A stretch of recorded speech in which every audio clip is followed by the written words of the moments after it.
The exception to this, of course, is Pakistan in view of the cross-border terrorism that it supports. आज जयशंकर जो हैं, वो Dominican Republic पहुंचे हुए हैं।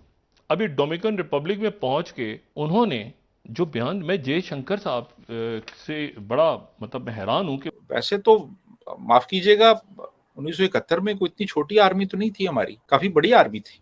और वहां पहुंच के Jaishankar talks about challenges faced by both countries regarding strategic partnership, यानी वो पाकिस्तान को भी और चाइना को भी।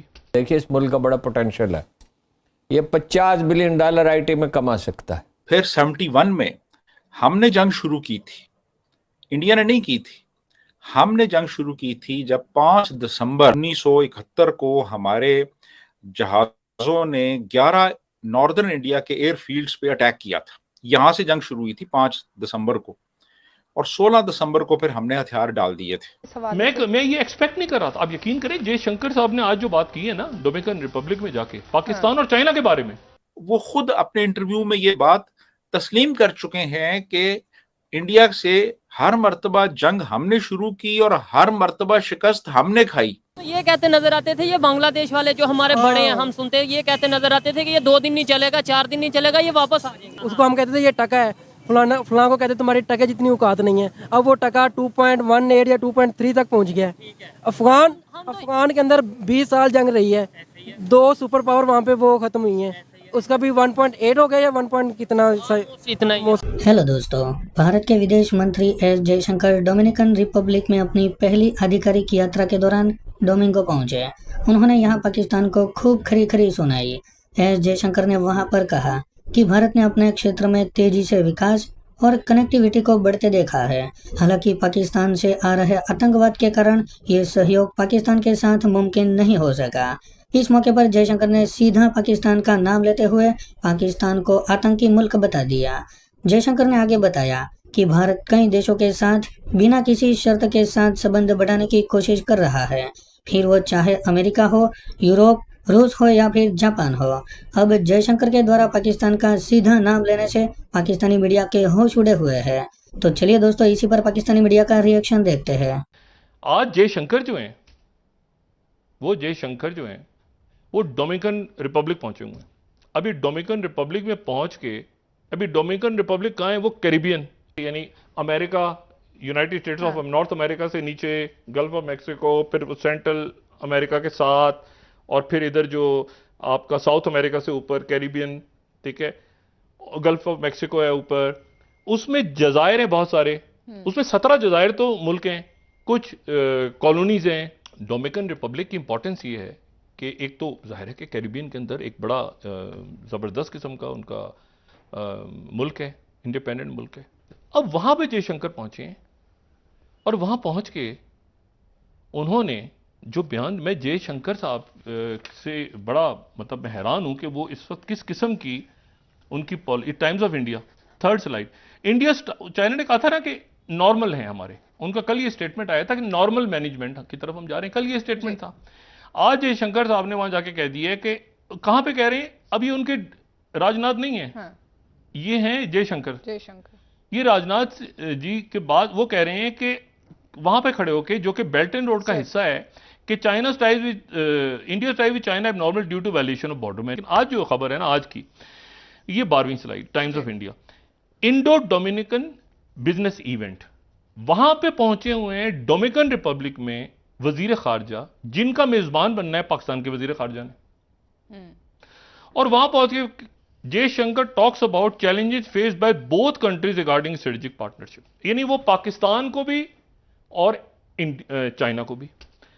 अब इशू ये है कि अगर आपने वहां पर ये इनवाइट किया हुआ है 4 तारीख को, आपके यहां फॉरेन मिनिस्टर्स ने आना है, और पाकिस्तान में एक चीज होती है ना कि बर्फ पिघले किसी तरह से, बात आगे तो चले, मतलब उसका एक टेम्परेचर, मैं बिल्कुल इसको समझने से कासिर हूं कि यानी 2 नेबर्स, ओ भाई, इसका मतलब फिर वो 2 फ्रंट दिमाग में। इशू ये देखें, ये तलखी मुझे नहीं पता, ये इतनी गलत पॉलिसी एक है कि एससीओ के आपके पास है, ठीक है।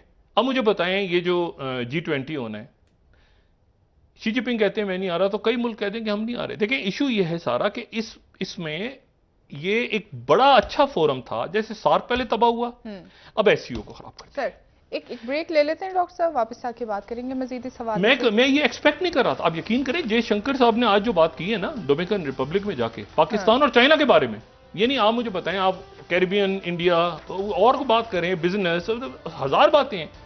आप एक जगह जाके डोमिनिकन रिपब्लिक में पाकिस्तान को बुरा कह रहे हैं, और चले पाकिस्तान को तो छोड़ें, चाइना को वहां जाके अपने चाइना को जवाब दे दिए। माफ कीजिएगा, 1971 में कोई इतनी छोटी आर्मी तो नहीं थी हमारी, काफी बड़ी आर्मी थी।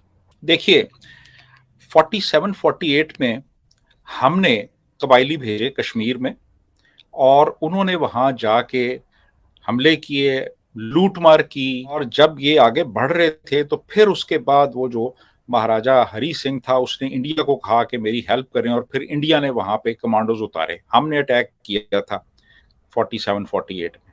65 में ऑपरेशन जिब्राल्टर हमने शुरू किया था, और कश्मीर में फिर हमने दोबारा वही ऑपरेशन शुरू कर दिया। तो उसके नतीजे में फिर आप देखिए कि इंडिया ने वो इंटरनेशनल बॉर्डर पे अटैक किया, ये लाहौर की तरफ से।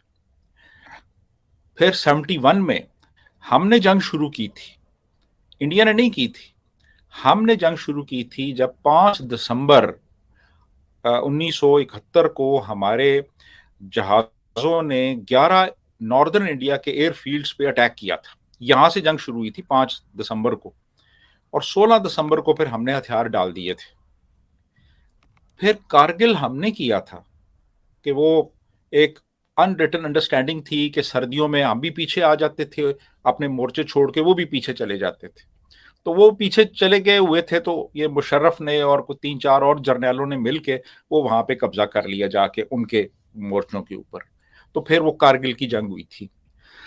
तो कहने का मतलब ये है कि जंगें तो हमेशा हमने शुरू की, और हमने हमेशा एक कह लें कि जारहियत की, सच्ची बात है, इसको एक्सेप्ट कर लेना चाहिए। ये असगर खान जो हमारी एयरफोर्स के एक 4 स्टार जनरल थे, वो खुद अपने इंटरव्यू में ये बात तस्लीम कर चुके हैं कि इंडिया से हर मर्तबा जंग हमने शुरू की और हर मर्तबा शिकस्त हमने खाई।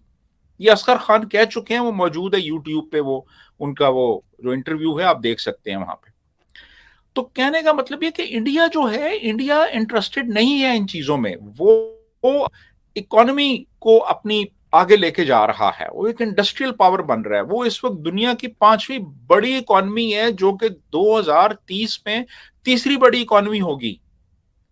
वहां पे एप्पल इन्वेस्टमेंट कर रहा है, वहां पे मर्सिडीज इन्वेस्टमेंट कर रही है, वहां पे ये माइक्रोसॉफ्ट इन्वेस्टमेंट कर रहे हैं। तो आप वो इंटरेस्टेड नहीं है वो जंग करने में। वो क्यों चाहेंगे? वो क्यों चाहेंगे? देखिए आप ये देखिए कि आप देखें सेकेंड वर्ल्ड वॉर में जर्मनी और जापान बिल्कुल तबाह हो गए थे, तबाह बर्बाद हो गए थे, जर्मनी भी और जापान भी। और फिर पाबंदियां भी लगी उनके ऊपर कि वो इतनी एक हद से ज्यादा फौज नहीं रख सकते, असला नहीं रख सकते। और उन्होंने फिर खैर पैसे भी उनको मिले, मार्शल प्लान के तहत जर्मनी को पैसे मिले, जापान में भी अमेरिकन एक पैटर्नेज तो थी बहरहाल।